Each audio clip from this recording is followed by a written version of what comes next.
Allah Subhanahu wa taala berfirman, "Falamma balagha ma'ahu sa'ya qala ya bunayya inni ara fil manami anni azbahuka fanzur madza tara." Qala ya abati if'al ma tu'maru satajiduni insyaallahu minas sabirin. Yang artinya ketika anak itu sampai pada umur atau usia ia sanggup bekerja bersamanya, Nabi Ibrahim berkata kepada putranya Nabi Allah Ismail, "Wahai anakku, sesungguhnya aku bermimpi bahwa aku menyembelihmu. Pikirkanlah apa pendapatmu." Lalu Nabi Allah Ismail menjawab daripada pertanyaan seorang ayahnya. Kata Nabi Allah Ismail, "Wahai ayahku, lakukanlah apa yang diperintahkan oleh Allah kepadamu. Insya Allah engkau akan mendapatiku termasuk orang-orang yang sabar." Dalam potongan kisah tersebut kita menyaksikan dua sosok yang luar biasa. Yang pertama, ayah yang berserah penuh kepada Allah dengan mengorbankan putranya. Dan sosok yang kedua adalah seorang anak yang menerima takdir dengan sabar dan ikhlas. Nabi Ibrahim tidak hanya menunjukkan ketaatan sebagai seorang hamba, tapi juga keberanian sebagai seorang ayah yang sanggup menundukkan rasa cintanya kepada sang anak demi patuh kepada Tuhannya. Begitu juga dengan Nabi Allah Ismail, keteguhan hatinya memperlihatkan bahwa jiwanya tidak goyah sekalipun diperintah untuk menyerahkan nyawanya. Namun juga perlu kita ketahui bahwa apa yang dilakukan keduanya tidak sekedar hubungan antara ayah dan anak biasa. Keduanya adalah manusia pilihan yang berbeda dengan manusia pada umumnya. Maka keteladanan ini bukanlah ajakan agar orang tua bisa meminta apapun pada anaknya, atau agar anak selalu menuruti tanpa berpikir, karena pelajaran besarnya adalah tentang kesungguhan iman ketika perintah Allah datang dengan jelas, dan pengorbanan terhadap ego pribadi ketika kebenaran sudah nyata. Allahu Akbar, Allahu Akbar, Allahu Akbar, walillahil hamd. Ketika Nabi Ibrahim telah membaringkan putranya Nabi Allah Ismail, dan pisau telah siap di tangannya Nabi Allah Ibrahim, serta Nabi Ismail telah ridha dan pasrah pada perintah Allah. Pada saat itulah datang seruan dari Allah Subhanahu wa taala bahwa semua itu hanyalah ujian keimanan dan tidak benar-benar akan mengambil nyawa sang anak.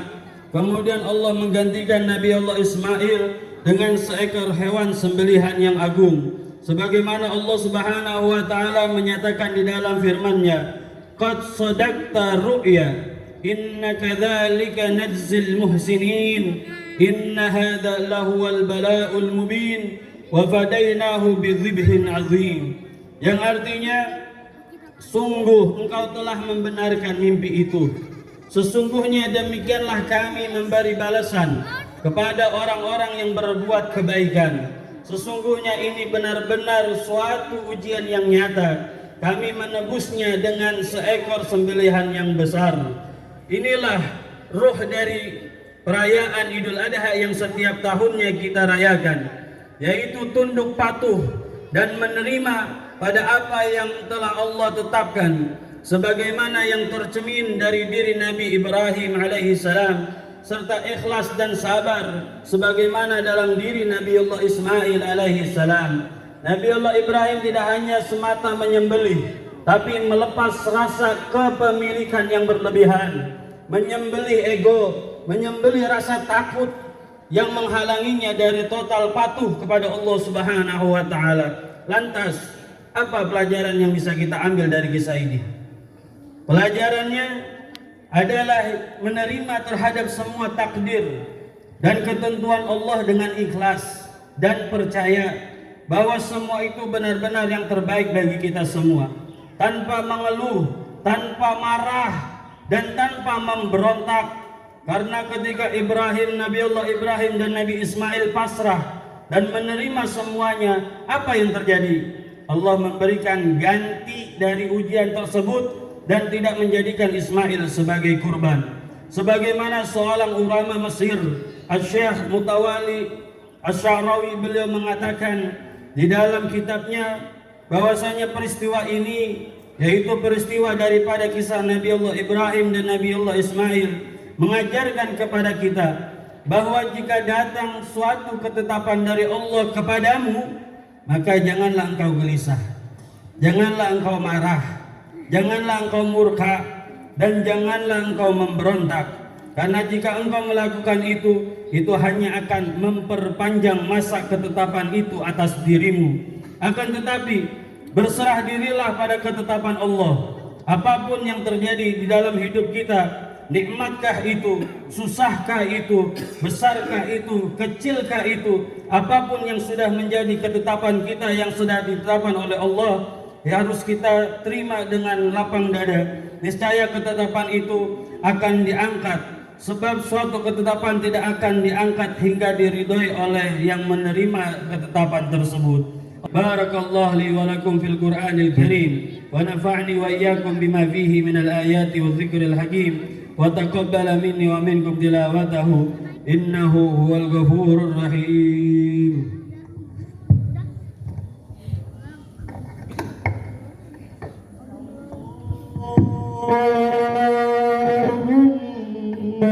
Allahumma salli ala sayyidina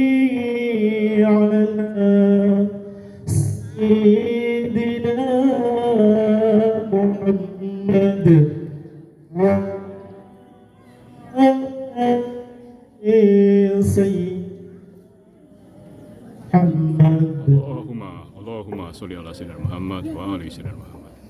Allahu Akbar, Allahu Akbar, Allahu Akbar, Allahu Akbar, Allahu Akbar, Allahu Akbar, Allahu Akbar kabira, walhamdulillahi katsira, wa subhanallahi bukratan wa asila. La ilaha illallah wahdah, sadaqa wa'dah, wa nasara 'abdah, وأعز جنده وهزم الأحزاب وحده. لا إله إلا الله والله أكبر، الله أكبر ولله الحمد.